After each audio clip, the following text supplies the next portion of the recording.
Namaste and welcome to Daily News Simplified, the what, why and how of newspaper reading. Today we would be analyzing the Delhi edition of the Hindu newspaper of 28th April 2018. Now let us begin. Now we have taken this article from page 5. Now the reason this article is in the news is because several individuals have not been able to get their information under the Right to Information Act. So with regards to this article, what we'll do is understand about the process and the procedures of the right to information. Now with regards to your UPSC syllabus, wherein it would be placed in GS paper 4 under the subsection right to information, and similarly it would also be placed in your GS paper 2 in the governance and polity section, more specifically with regards to transparency and accountability. Now a person can make an RTI application in writing or electronic form and within the language of English, Hindi or the official language of the area of application, and this request is made to the Central or State Public Information Officer or the Assistant Central Public Information Officer or the Assistant State Public Information Officer. Now the reason for which the information is sought is not required to be given in the RTI application. Moreover, the RTI application has to be provided with information or be rejected within 30 days. However, if the information concerns life or liberty of a person, then it has to be provided in 48 hours.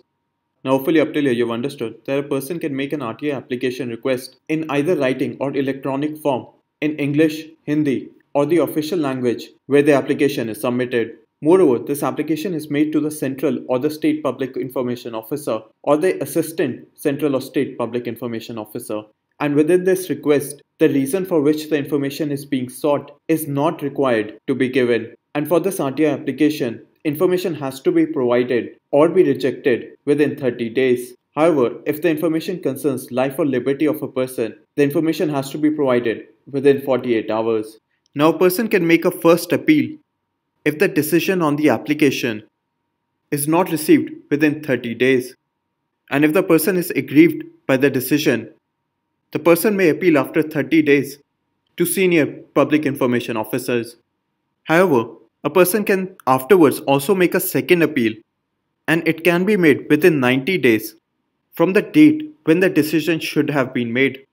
Now hopefully up till here you've understood the features of the first appeal and the second appeal, and in addition to the features of the RTI application request, and with this you would be able to understand the features of the RTI application if it is asked in statement forms in your upcoming prelims examination. Now apart from this, what we should understand is about the Information Commission.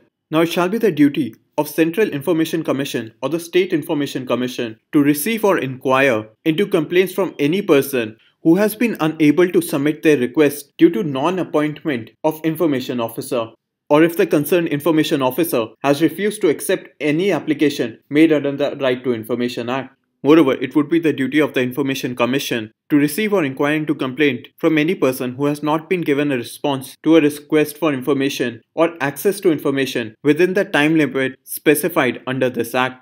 And lastly, any person who believes that he or she has been given incomplete or misleading or false information under this Act can complain to the Central Information Commission or the State Information Commission. Now hopefully you have understood the relevant features of the Information Commission with regards to the article. As to what would be the duty of the CIC or the SIC to receive or inquire into complaint with regards to the RTI Act. Now within this context, the decision of the CIC or the SIC is binding, wherein no court of law shall entertain any application or proceeding on an order made under the RTI Act, and an order given under this Act can be challenged only through an appeal under the RTI Act. Now hopefully up till here you've also understood that no court of law shall entertain any application or any form of proceeding on orders made under the Right to Information Act, and the orders that have been made under the RTI can only be challenged through an appeal under the RTI Act itself. Now a question previously has been asked in your UPSC mains examination in GS paper 4 in the year 2013, which was a case study with regards to a public information officer who had received an application under the RTI Act. And by knowing the features of the RTI Act and of the Information Commission, your answer would carry much more depth with regards to question asked in GS paper 4. And so now with this, we move on to the next article.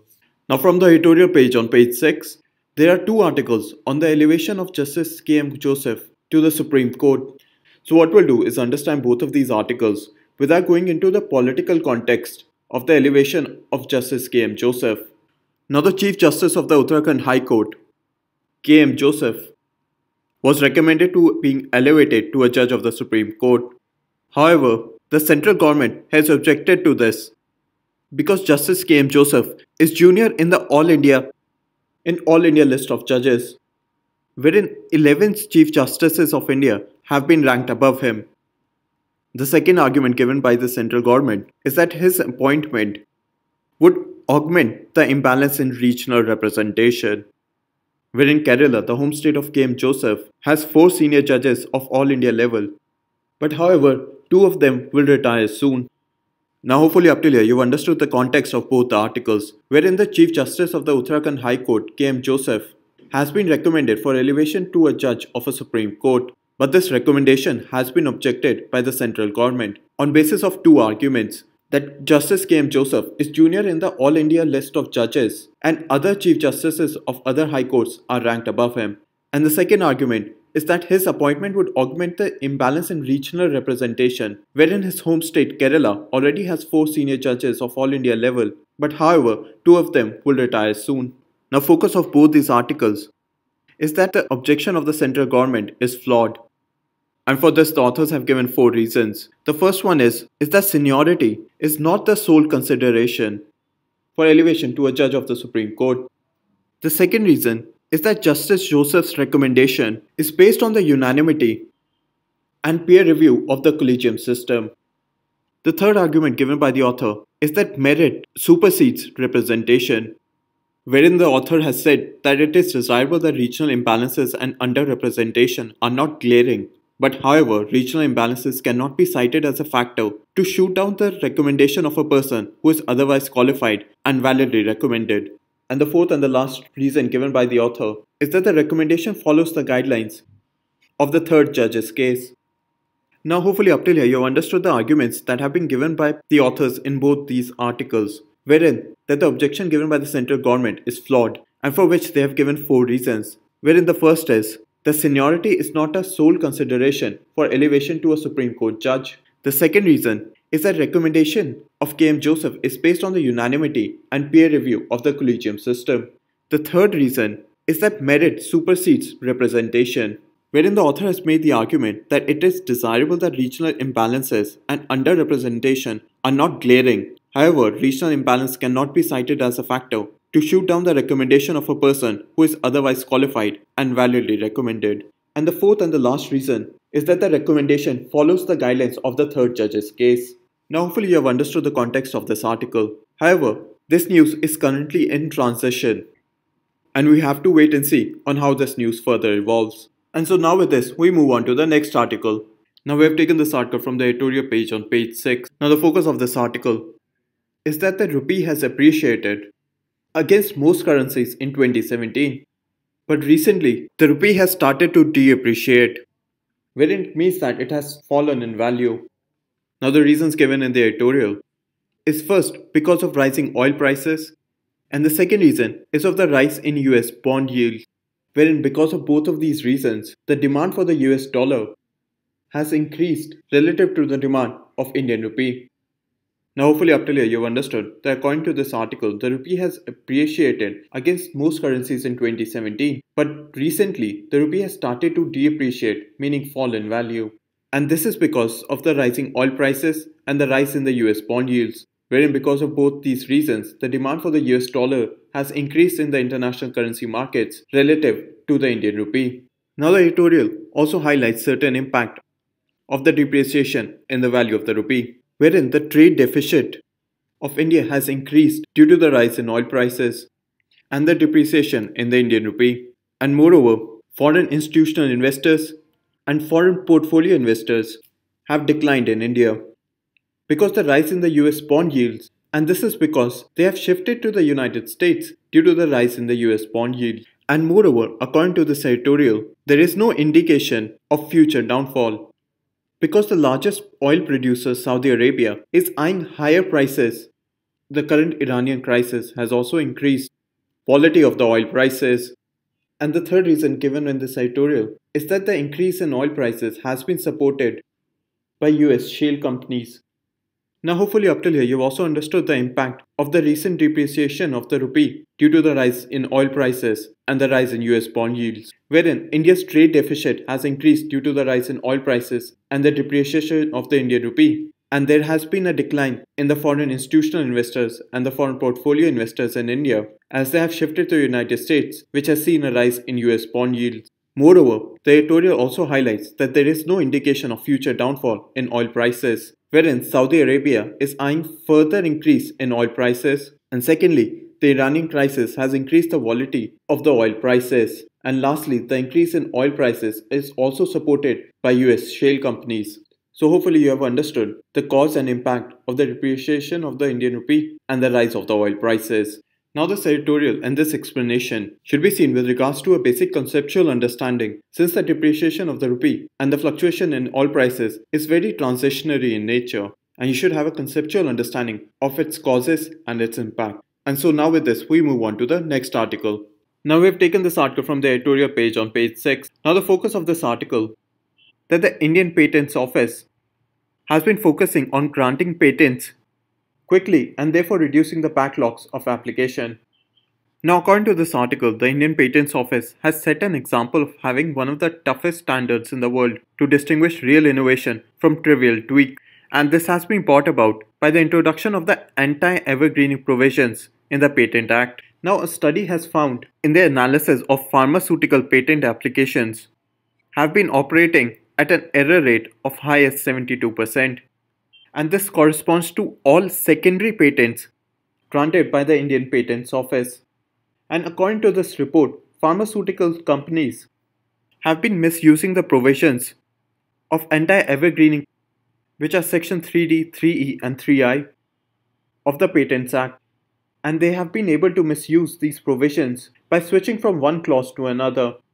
And they remove these objections by cleverly tweaking the language to get over any initial objections that have been raised against it.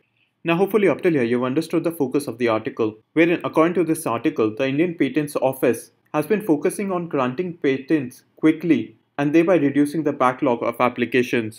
Now the author does praise the Indian Patents Office, where it has said that IPO is one of the examples of having one of the toughest standards in the world to distinguish real innovation from trivial tweaks. And this has been brought by the introduction of the anti-evergreening provisions in the Patents Act. But a recent report has found that the pharmaceutical patent applications have a high operating error rate of 72%, and this error rate corresponds to all secondary patents that have been granted by the Indian Patents Office. Now there is a high operating error rate have been misusing the anti-evergreening provisions of 3D, 3E and 3I of the Patents Act, and they have been able to misuse this by switching clauses to another one whenever an objection is raised. Now with regards to this, the author has recommended that a standardized mechanism for examination should be prepared by the Indian Patents Office, wherein the focus should not just be on granting quantity of patents, but also on the quality of the patents. Now hopefully up till here you've also understood the recommendation of the author, wherein the author has recommended that there should be a standardized mechanism of examination of patent applications, and there should be an equal focus on both quantity and quality of patents. Now with regards to UPSC syllabus, it falls under GS paper 3 in the subsection issues relating to intellectual property rights. And so now with this we move on to the next article. Now we have taken this article from page 10. Now the reason this article is relevant with regards to your UPSC Civil Services examination is because will fall under GS paper 2 in the section International Relations, and more specifically effect of policies of developed countries on India's interest, wherein previously questions have been asked, wherein the first question was asked in the year 2010 with regards to the recent hike in visa processing fees on US visas, and the second question was asked in the year 2012 with regards to the negative impact of protectionist measures proposed by the US on India's software industry. And in similar terms, the law which this article talks about has significant implications on India. Now the US, under Countering America's Adversaries Through Sanctions Act, mandates US President to impose sanctions on entities which have transactions with Russian defense and intelligence sectors. However, India has close defense partnership with Russia, and because of which India can come under sanctions under the new American Act. However, under this act, the US President can issue waivers. Now, hopefully, up till here, you've understood that the Countering America's Adversaries Through Sanctions Act mandates the US President to impose sanctions on entities which have transactions with Russian defense and intelligence sector, wherein India has close defense partnership with Russia and therefore can come under sanctions under this new American Act. And so there has been talks within America itself wherein the US President can issue waivers to countries such as India, wherein this act might end up having negative impact on Indo-US relations. Now you have to understand that this news is in transition and we have to wait on how the US moves forward with this act and with regards to the waivers that can be given to India. And so now with this, we move on to the next article. Now we have taken this image from page 10. Now as you might know, North Korea and South Korea recently held a summit and signed a declaration known as the Panmunjom Declaration. Now if you look at the map, Panmunjom is a village on the demilitarized zone where the meeting between the North Korean head Kim Jong-un and the South Korean president took place. Now one of the major highlights of the Panmunjom Declaration is that North Korea and South Korea would work with the United States and China to officially declare an end to the 1950s Korean War and would pursue the goal of complete nuclearization of the Korean Peninsula. Now both North Korea and South Korea would also cease all hostile acts against each other, including on land, sea and air, and would transform the demilitarized zone, which is the border between North Korea and South Korea, into a zone of peace by halting all hostile acts. And the similar procedure would be formed by transforming the current northern limit line in the West Sea into a maritime peace zone. Now you have to understand that this news is in transition and we have to wait and see on how this moves forward. And moreover, with regards to your civil service examination, we have to see as to what would be the impact of the Panmunjom Declaration and the recent thaw in relationship between North Korea and South Korea on India. But with regards to your prelims examination, what you should remember is that the Panmunjom Declaration was signed between North Korea and South Korea and is a village located on the demilitarized zone and would become important in your prelims examination within the section Current Events of International Importance. But let us wait and see for its implications for India. Now before moving forward, I would like to share the good news that Anukriti ma'am, who has been part of the Rouse Focus team and the Rouse DNS team, has cleared a UPSC Civil Services examination. And now let us move forward to the question for today.